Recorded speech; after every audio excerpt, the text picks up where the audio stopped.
If I took no for an answer, I'd probably wind up on a street corner selling spicy hot dogs and wearing a funny hat, right?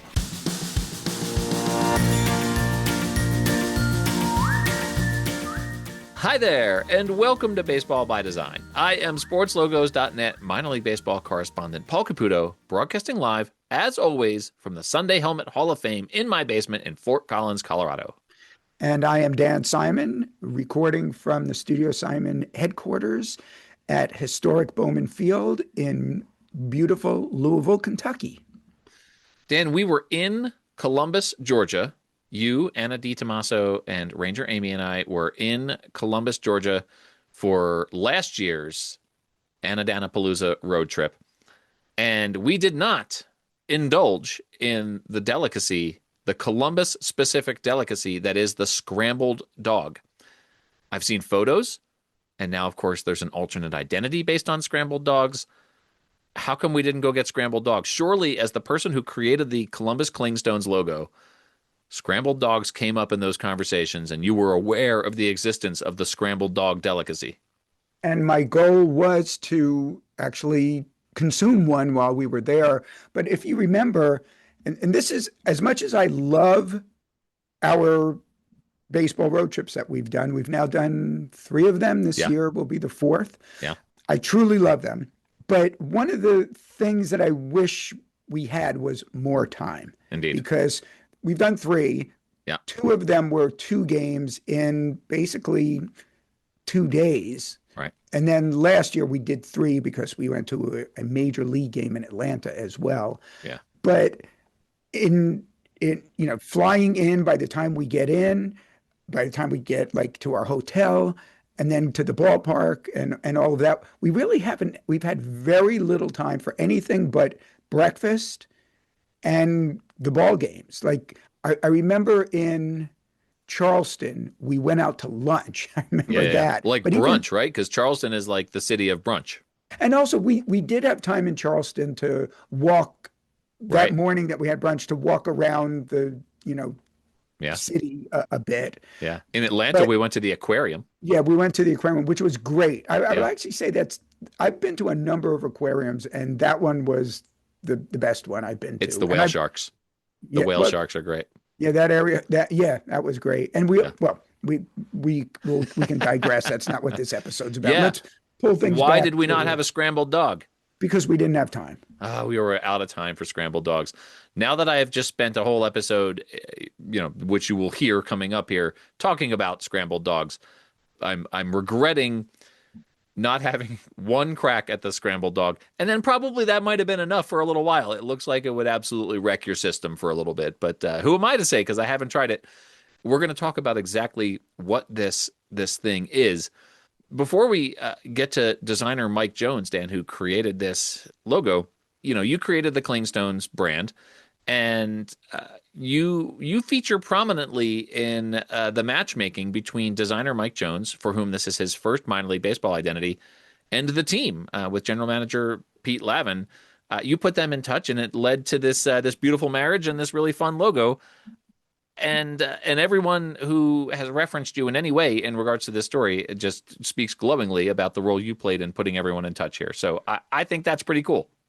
It meant that I did not have the opportunity to do this particular alternate identity, but I'm sure you're going to discuss this.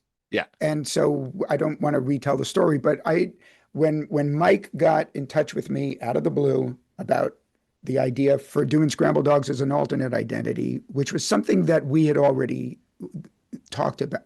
I talked about with the team prior to Mike contacting me. But when he contacted me, I just felt that he lives in Columbus, and he had this idea on his own, even though it had been discussed between me and the team prior. He didn't know that, so he came to me with this and was like, "You should do this brand identity," and he did, and knocked it out of the park.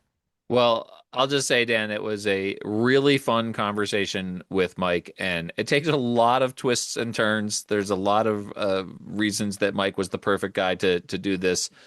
this brand, and I really enjoyed the conversation with him. It was terrific to meet him. Super nice guy. So I'm glad to have Mike on the podcast. And then also Dan, the Dinglewood Pharmacy, which popularized the scrambled dogs. I got a chance to speak with them, so that was really fun. And then Dan, after that, we're gonna have you back with a Studio Simon Stumper, and I'm looking forward to that as much as I would be looking forward to an oblong white dish of hot dog, chili, onions, cheese, and whatever else goes into this thing. Oyster crackers. Oyster crackers. That's right. We'll Okay. see you on the other side, Dan. Okay, see you soon.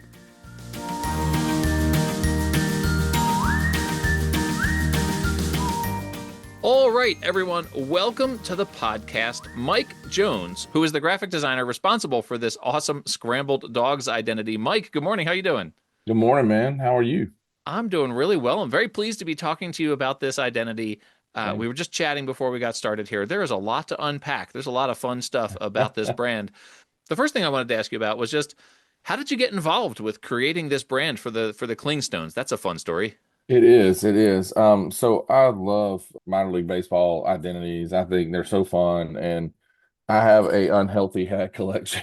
I'm And sure my, none of my my wife is listeners like, can relate. right, like you. I mean, I'm looking at yours, and I'm going, Yeah. yeah, we're two kindred spirits on the hat. But my wall is the same way, and here in my studio, and also in my office downtown, and I love the art. I love the fun behind it. I think it's just such a fun way to like add more to your brand, and for your fans. And uh I'm a huge fan of Dan Simon. Dan's done a ton of the hats I have on my wall, right? I followed his work for a long time. And when the Clingstones were coming to Columbus and the brand got revealed for our hometown team, they did a huge stadium renovation. I think they threw like $50 million into the stadium, and it was just this really big to do. And it got a lot of back and forth in town. There was so much like, people were like torn, you know how it goes. Oh, yeah. You can't please everybody, but the branding was fantastic.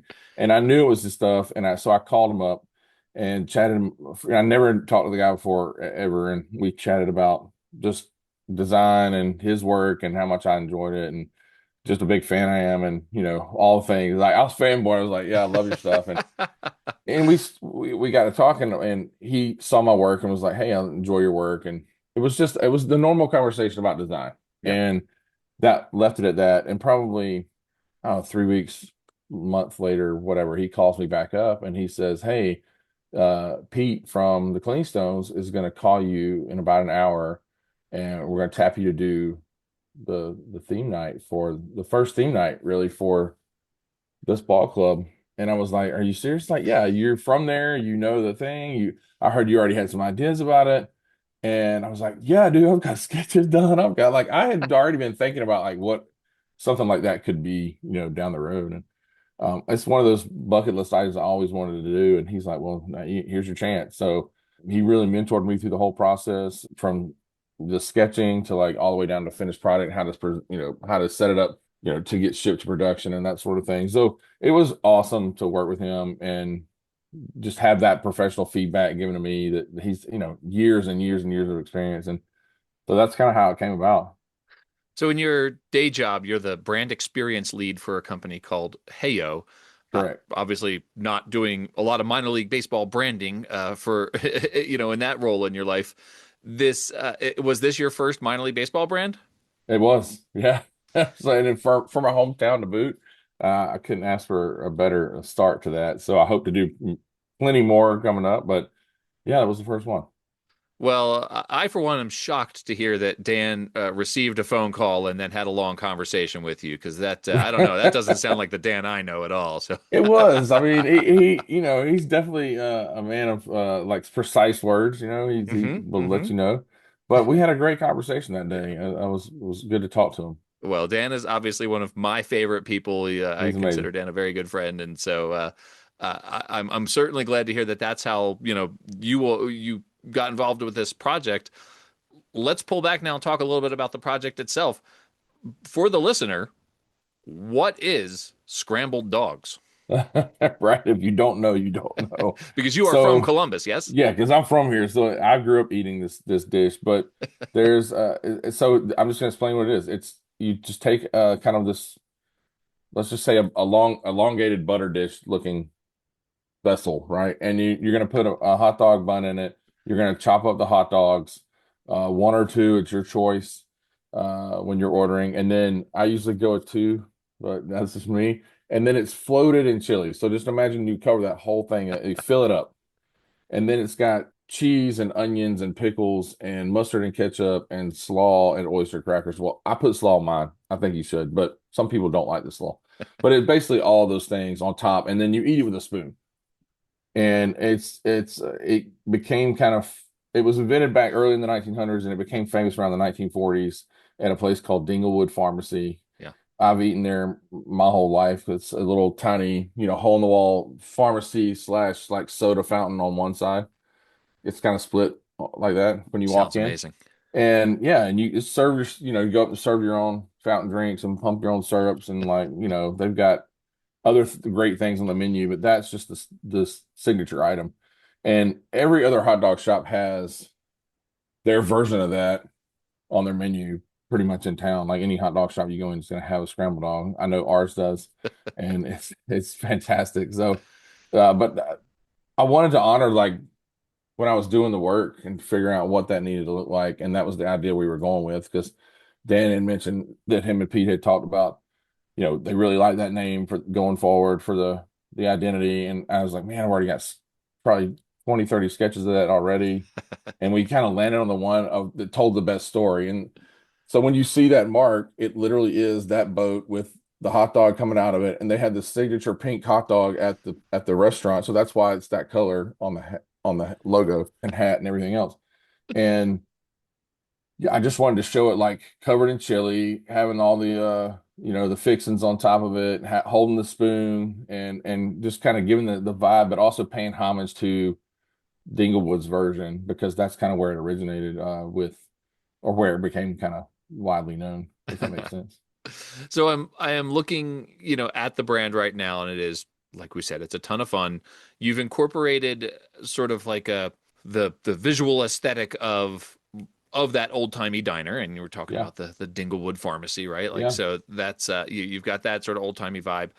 You've got the bowl, and you mentioned the unique looking hot dog, sort of swimming in this bowl of chili with all the yeah, ingredients you were talking about. yeah. To me, one of the challenges in design in a situation like this, where you're trying to represent a lot of different things, is to pull all of those elements together into one cohesive brand, one cohesive Oh yeah. logo, right? Like, so how did you accomplish that with this brand? How did you get like the old timey pharmacy signage, the hot dog, all the different ingredients, the vessel, the chili, like all those things?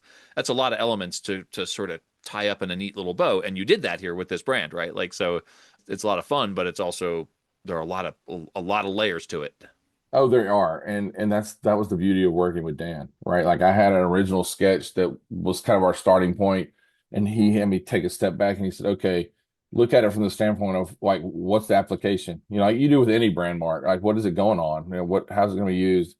And I refined the original sketch for a second pass to like I had my original one had like this crazy hat made out of pickles, and it was like it was cool, but it was way too much, and it didn't tell the story as well. So like just after some refinement and taking things out, and I had way too many like ingredients kind of on the original sketch. He's like, no, you gotta take it back. You just want to give the impression of, and so I kept doing that and got to the one we landed on. But we knew we had to have certain things to tell the story: the spoon, the color, which we tweaked a few times to make sure that we could get the right thread color, and et cetera, et cetera. And then the key elements, right? Like the cheese, the onion, the oyster cracker, and the pickle and mustard are all like very like you're always going to get those things on the scrambled dog no matter what. Yeah. And all the other stuff that you would add on weren't necessary. So like we removed a lot of that and just made it the basic of what it could be, and it nailed it, I think. I'm curious, like, for folks who know you and your work outside of Columbus, Georgia, How much explaining have you had to do? Like you're like, hey, look it, I did this minor league baseball logo, and people who are not from Columbus may not be familiar with this. How much explaining did you have to do of this logo to people who don't know? Every time, like, what is that? It's just telling them the story. Like, Yeah. hey, if you haven't had it, come try it. Go look it up on the internet. I mean, it's this really fun hot dog dish. And every post that I've made, I put an explanation of like, this is what a scrambled dog is, in case you're wondering. Or here, you just put a link in to go have them see what it is. I mean, a lot of people are ask. I mean, even the team at work. The whole company that I work for is remote all Yeah. over the country. When I told them, here's what I'm doing, and I shared the work before, like right before it was released, and Oof. they were like, what are we doing? I said, look, when you guys come here in the spring, because I run a conference called Creative South, and they all come to that conference, and they eat at my restaurant, and they do all the things, and they want to see what it is. I was like, go there and try it. And that a good majority of my team was at the press conference that day when it launched because they were here. That whole day was crazy for me. Anyway, but I had to get a few scrambled dogs out and let them taste test it and see what it was about. So I've had to explain it a few times, but I don't mind. Like it's a fun story.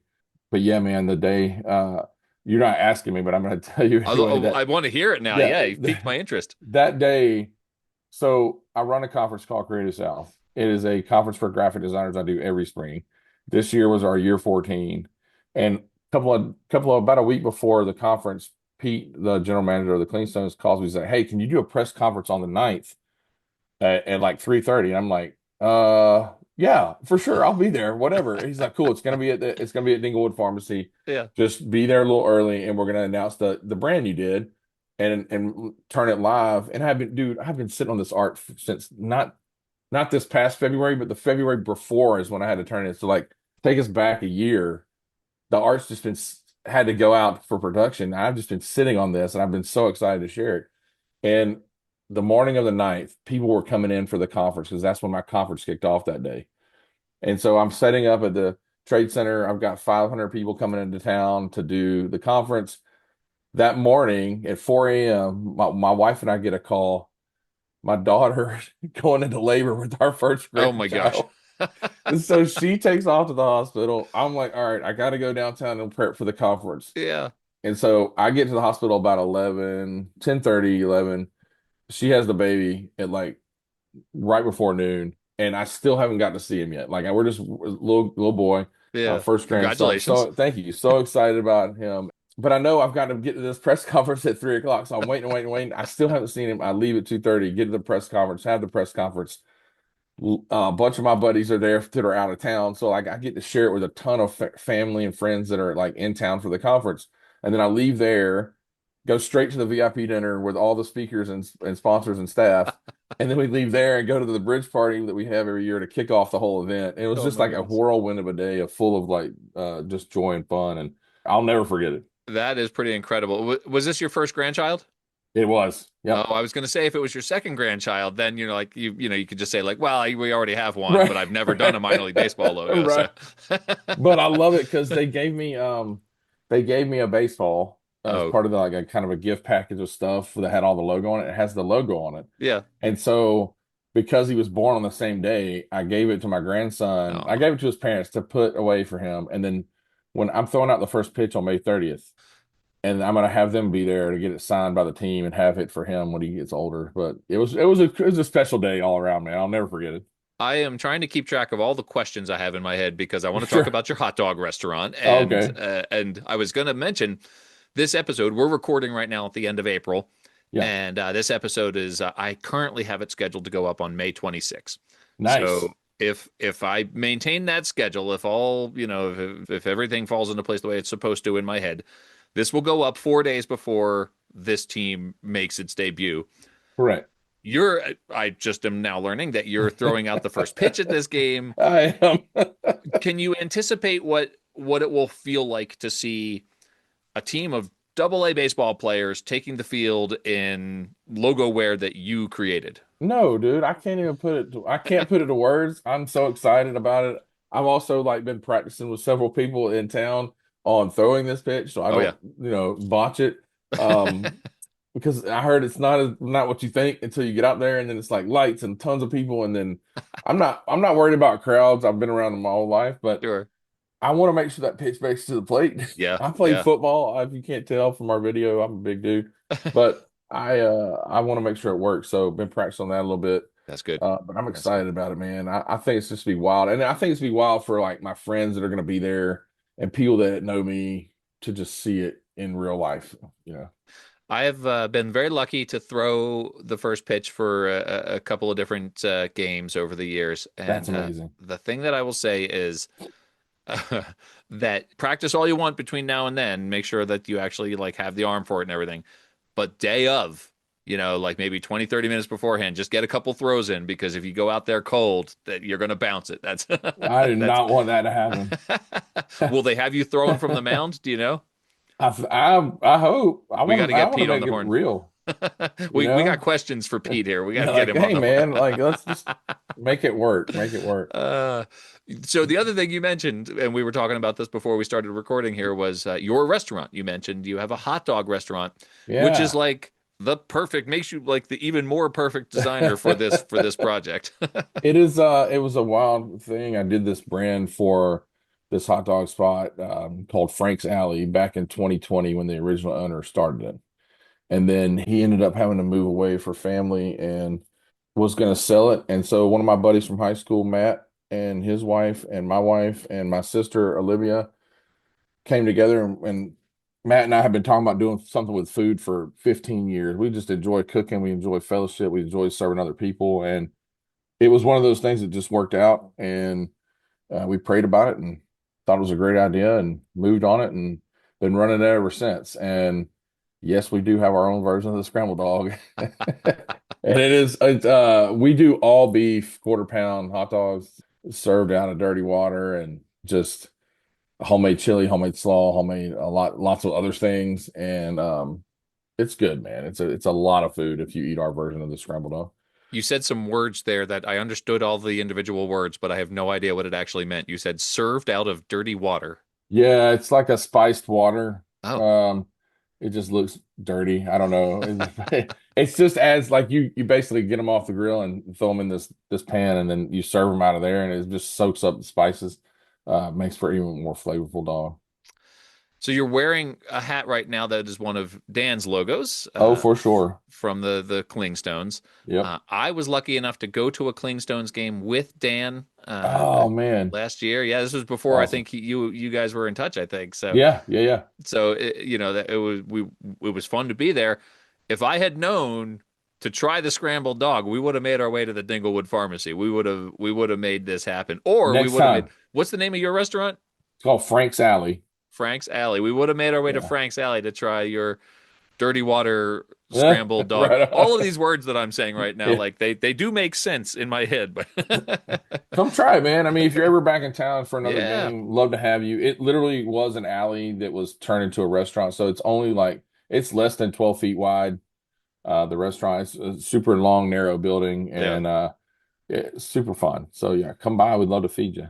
Oh man. Well, that is something that I need to make happen here. But in the meantime, I want to get back to graphic design and this Yeah, yeah, logo. yeah. First. This logo's out there. It's been really well received. The guys on the Minor League Baseball podcast were talking about it. What? When I heard that, I was just like, "Hey, Mike's on the MILB podcast, the What? show before That's the show." nuts. So it's definitely it's out there and getting really good reaction.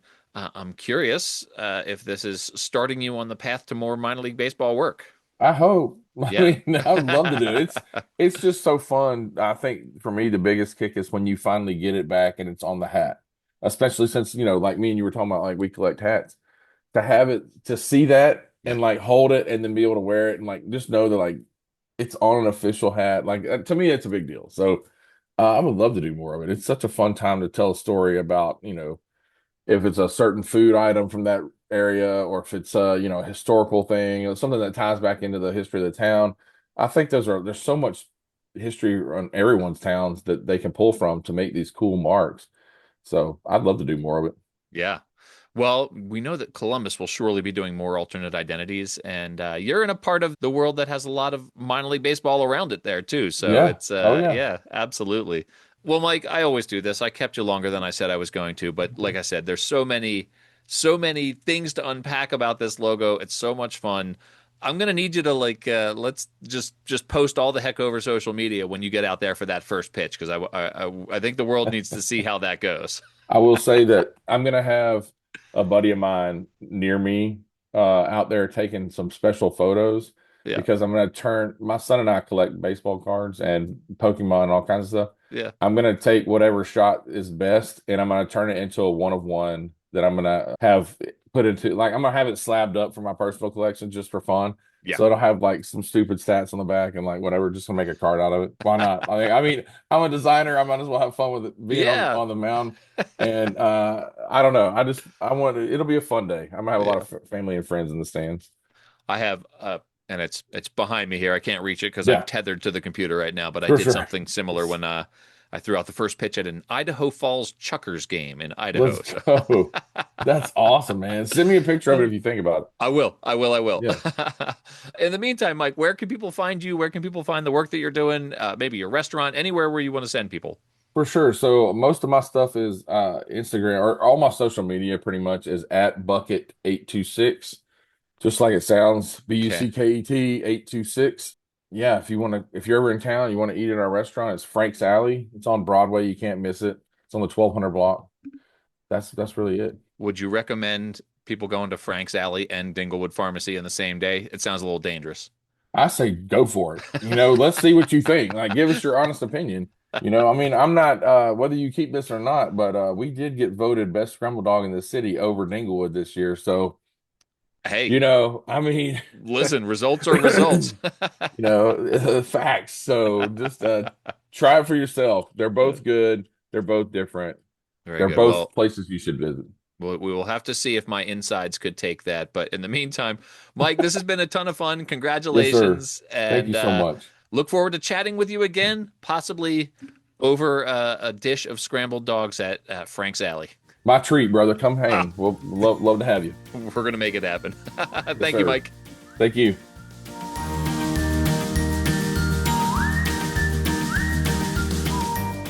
All right, everyone, we have Kelly Oliver. Kelly, may I call you the owner of the Dinglewood Pharmacy? Is that the appropriate title to use for you? Yes, you can. All right. Obviously, the Dinglewood Pharmacy is a hugely important part of the story of the Scrambled Dogs. I'm curious, how long have you been involved with Dinglewood? So my father bought it when I was born in '76. So the year I was born, he bought it, and so I started working here. Gosh, he made me start working like in junior high. But just been a part of it ever since. Ever since I graduated high school, I've been back here in the pharmacy with him, and of course he passed away. So that's when I took it over. So I've been here my whole life. Your whole life. So you have been around Scrambled Dogs your whole life. Obviously, I the original. have. Yes. What's the secret to the Scrambled Dog? What makes a great Scrambled Dog?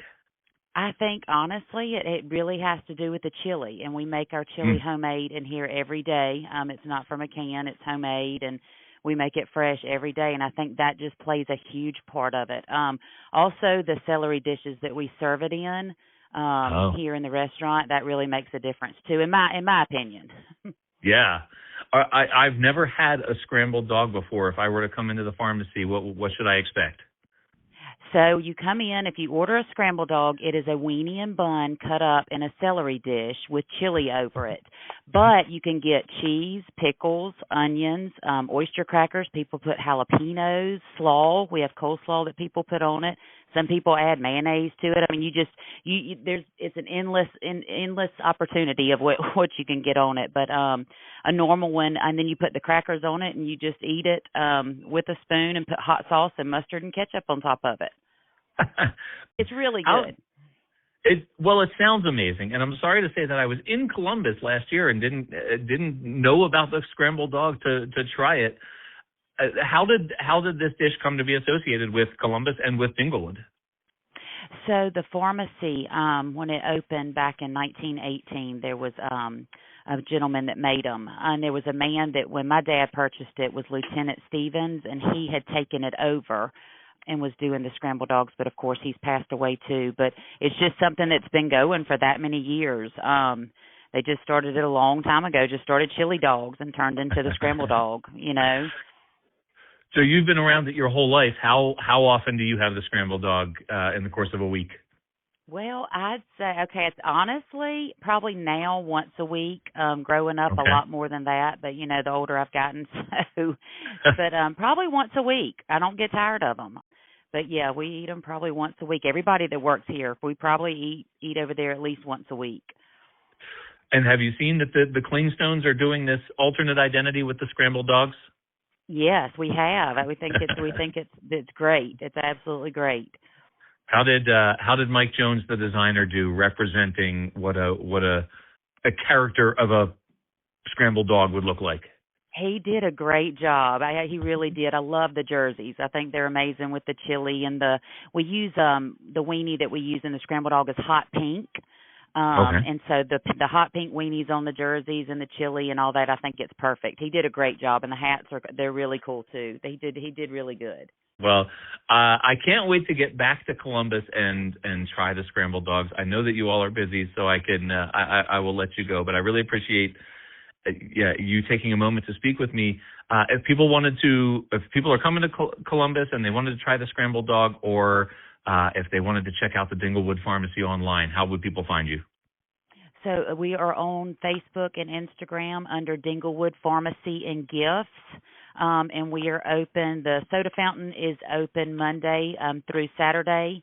We're closed on Sundays, but any other day we are open till 5 o'clock and running. So just come see us. But yeah, on Instagram and Facebook, we are Dinglewood Pharmacy and Gifts. Are the gifts scrambled dog related? Could I get like a scrambled dogs T-shirt or something? Yeah, yes, we do have those too. We have a gift section, we have a soda fountain, and we're also a small pharmacy. So we're kind of three things in one. But yes, you can get a little bit of everything while you're here. That's fantastic, Kelly. Thank you so much. I really appreciate you taking a moment, and look forward to checking out the Dinglewood Pharmacy next time I'm in Columbus. Yes, thank you, and please come see us when you're in town. Will do. Thank you so much.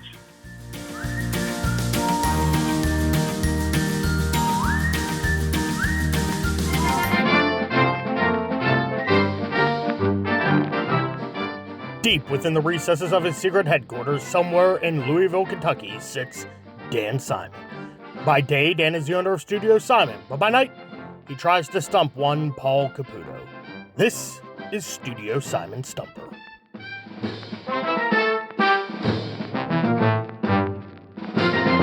All right, everyone, welcome back. It is time for Studio Simon Stumpers with Dan Simon, who, as you heard, featured prominently in this story, even though he was not the designer of this particular brand. That was fun. Dan, we're talking about we recently had a stumper that was hot dog centric with the Great Bunbino with Redding Fightin' Phils. So this one is I wonder if we have another hot dog centric Studio Simon Stumper, or if it's something else related to just local delicacies that look like dares. Well, hot dogs are truly one of my favorite edibles. I love hot dogs. Love bratwurst, love Italian sausages, love going to ball games and consuming one there. Any kind of encased meat. Yes. Tubers, as I think they're referred. No, seriously, I think that's what they're referred to as. I thought that was like a potato. I thought a tuber was like a starchy ground vegetable.